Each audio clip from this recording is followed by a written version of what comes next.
Well, one of the most common problems that I see with the parents of adolescents is that they have raised their children without limits early in life, at a time when limits are absolutely perfectly appropriate.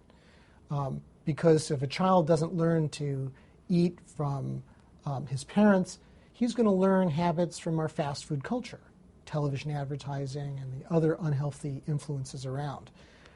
Then, if he's like most American children, he'll develop atrocious eating habits, a weight problem, and then by adolescence could be at risk for type 2 diabetes or fatty liver or high cholesterol. At that stage, the parents oftentimes, understandably, get very frightened, especially if they hear from the child's pediatrician that a serious medical problem could develop. At that point, though, they oftentimes make a bad situation worse by trying to clamp down with excessively restrictive or coercive parenting practices, like nagging, criticism, even punishment, excessively restricting some foods or pressuring a child to eat other foods. These tend to work, if they do, only for a short term and then rapidly backfire. And most importantly, they take a toll on the parent-child relationship. Ultimately, the most powerful way that a parent has to influence a child's behavior is through the strength of the parent-child relationship.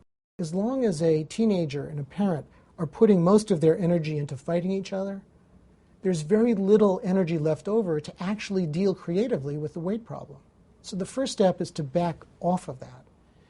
And initially, a teenager's behavior might get a little worse because suddenly they're used to the parent acting as the food police, keeping control of them.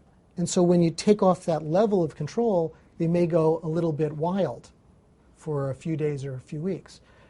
But before long, that child begins to realize that if she acts in a way that's self-destructive, she's ultimately going to be the one to suffer the greatest consequences. And it's difficult for a teenager to really understand that as long as the parent is there over-controlling the situation. So we first aim to diffuse that conflict. And of course, all the while supporting the parent to understand the appropriate ways that they can be involved. And also working with the adolescent to realize the long-term consequences of self-destructive eating habits.